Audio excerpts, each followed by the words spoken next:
Hello friends, આજે આપણે આખા વર્ષ માટે સ્ટોર કરી શકાય તેવી બટેકાની વેફર બનાવીશું.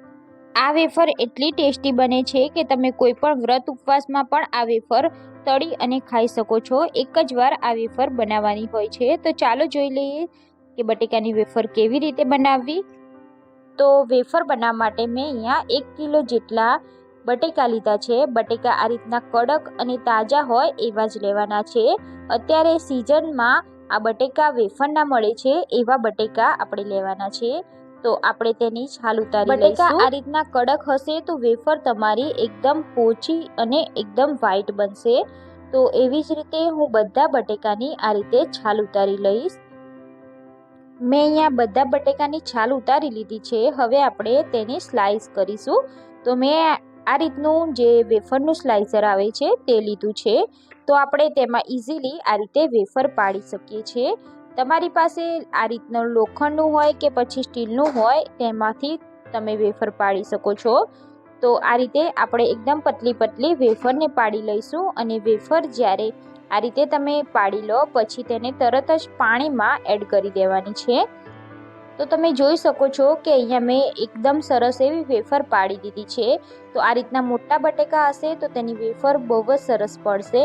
હવે આપણે તેને તરત જ પાણીમાં એડ કરી દેવાની છે જેથી બટેકા કાળા ના પડી જાય અને તેમાંથી ક્ષારનો ભાગ બધો જ જતો રહે. એવી જ રીતે આપણે બીજા બટેકામાંથી વેફર પાડીશું. તો અહીંયા મારી પાસે બીજું એક સ્લાઇસર છે જે પાછળ ડિઝાઇનવાળું છે. તો હું અહીંયા એમાં ડિઝાઇનવાળા બટેકાની વેફર પાડીશું. તો એમાં આપણે એક સાઈડ સીધી સ્લાઇસ કરીશું અને પછી તેને આડી કરી દઈશું જેથી આપણા અહીંયા કાણાવાળો બટેકાની વેફર પડશે. અહીંયા તમે જોઈ શકો છો કે આપણે રાઉન્ડમાં પાડીશું એટલે આ રીતે કાણાવાળી વેફર પડશે. તો એવી જ રીતે આપણે બધી જ વેફરને પાડી લેવાની છે અને આપણે આ વેફરને તરત જ પાણીમાં નાખી દેવાની છે. તો મેં અહીંયા બધા જ બટેકામાંથી વેફરને પાડી લીધી છે. હવે આપણે તેને સરસ પાણીથી ધોઈ લેવાની છે. તો અહીંયા મેં 2 પાણીથી વેફરને હું ધોઈ લઈશ. તમે જો ક્ષારનો ભાગ વધારે લાગે તો તમે 2 થી 3 પાણીમાં વેફર ધોઈ શકો છો. અહીંયા મેં વેફર ઉકાળવા માટે પાણી મૂકી દીધું છે. તો ટોટલ આપણે એક તપેલું યાની કે આપણે અહીંયા 1.5 લીટર જેટલું પાણી મૂક્યું છે. આપણે પાણીમાં મીઠું એડ કરી દઈશું અને પાણીને આપણે એકદમ સરસ રીતે ઉકાળવા દેવાનું છે. તો તમારી પાસે જો વધારે ક્વોન્ટિટીમાં વેફર હોય તો તમે અહીંયા તપેલું મોટું પણ એડ કરી શકો છો. ઢાંકણ ઢાંકી આપણે પાણીને ઉકાળવાનું છે. 5 જ મિનિટમાં અહીંયા આપણું પાણી સરસ રીતે ઉકળી ગયું છે. હવે આપણે ધોયેલી વેફરને પાણીમાં તરત એડ કરી દેવાની છે. તો અડધી વેફર આપણે પાણીમાં એડ કરીશું અને આપણે વેફરને બાફવાની છે. તો અહીંયા આપણે વેફરને વધારે નથી બાફવાની, આપણે તેને 50% જેટલી બાફવાની છે. એ વાતનું ખાસ ધ્યાન રાખવાનું છે. જો તમારી વેફર વધારે બફાઈ જશે તો તમારી વેફર કાળી પડી જશે. એટલે આપણે તેને 50% જ બાફવાની છે. તો અહીંયા આપણે કોઈ પણ જાતની બીજી કોઈ જ વસ્તુ એડ નથી કરવાની. અમુક લોકો આમાં ફટેકડી પણ એડ કરતા હોય છે પણ આપણે અહીંયા કોઈ જ વસ્તુ એડ નથી કરી પણ આપણી વેફર એકદમ વ્હાઈટ બનશે. અહીંયા થોડીક જ વારમાં આપણા બટેકા બફાઈ ગયા છે. તમે જોઈ શકો છો 50% બટેકા બફાઈ ગયા છે. તો આપણે બટેકાને ચેક કરી લઈશું. તો આપણે એમાંથી એક બટેકો આપણે સાઈડમાં કાઢીશું. એક પ્લેટમાં આપણે બટાકું એડ કરીશું અને પછી આપણે ચાકુની મદદથી આપણે કટ કરી જોઈશું. તો તમે જોઈ શકો છો આપણી વેફર એકદમ પોચી થઈ જશે, હાથથી પણ તૂટી જાય છે. એટલે અહીંયા આપણી વેફર પરફેક્ટ રીતે બફાઈ ગઈ છે. હવે આપણે તરત જ આ વેફરને આપણે કાણાવાળા વાસણમાં કાઢી લેવાની છે. તો હું અહીંયા બધી જ વેફરને આ રીતના કાણાવાળા વાસણમાં કાઢી લઈશ જેથી બધું જ પાણી નીતરી જશે.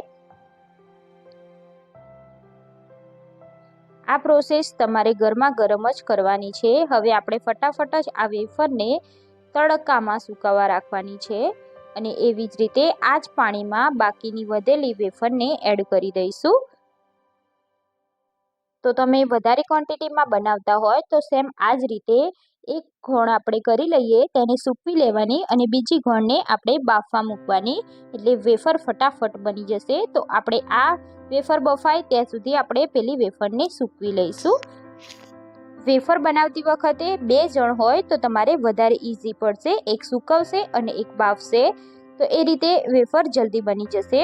હવે આપણે આ વેફરને ગરમા ગરમ જ સૂકવવા રાખીશું. તો મેં અહીંયા તડકામાં જ વેફરને કોટનના દુપટ્ટા ઉપર સૂકવવા રાખી દીધી છે. તો તડકો હોય ત્યારે જ વેફર સૂકવવાની, જેથી વેફર આપણી ક્યારે પણ કાળી નહીં પડે. તો આ રીતે એક એક વેફરને આપણે છૂટી અને ફેલાવી દઈશું. આ વેફરને સૂકવ્યા પછી આપણે તેને 2 દિવસ સુધી ભરપૂર તડકામાં સૂકવવા દેવાની છે. એકદમ સરસ રીતે વેફર સુકાઈ જશે પછી જ આપણે તેને તળવાની છે. અહીંયા તમે વેફરની સાઈડ ચેન્જ કરી અને બંને સાઈડ તેને સૂકવી લેવાની છે. એકદમ કડક સુકાઈ જાય પછી જ આપણે તેને તળવાની છે. મેં અહીંયા બધી જ વેફરને સૂકવી લીધી છે. તો 2 દિવસ જેવું થઈ ગયું છે અને અહીંયા તમે જોઈ શકો છો આપણી વેફર એકદમ સરસ રીતે સુકાઈ ગઈ છે. હવે આપણે તેને તળીશું.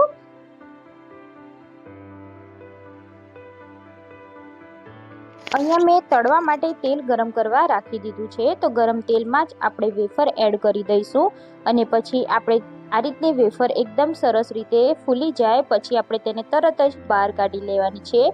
તો થોડીક વાર તમે વધારે રાખશો તો વેફર તમારી લાલ થઈ જશે. તો અહીંયા આપણે વેફરને તરત જ બહાર કાઢી લઈશું અને એવી જ રીતે આપણે બાકીની વેફરને પણ તળી લઈશું. અહીંયા મેં થોડી કાણાવાળી વેફર કરી હતી, તે પણ એટલી ટેસ્ટી અને એટલી સરસ બની છે. અહીંયા તમે જોઈ શકો છો. તો આપણે એવી જ રીતે બધી જ વેફરને તળી લેવાની છે.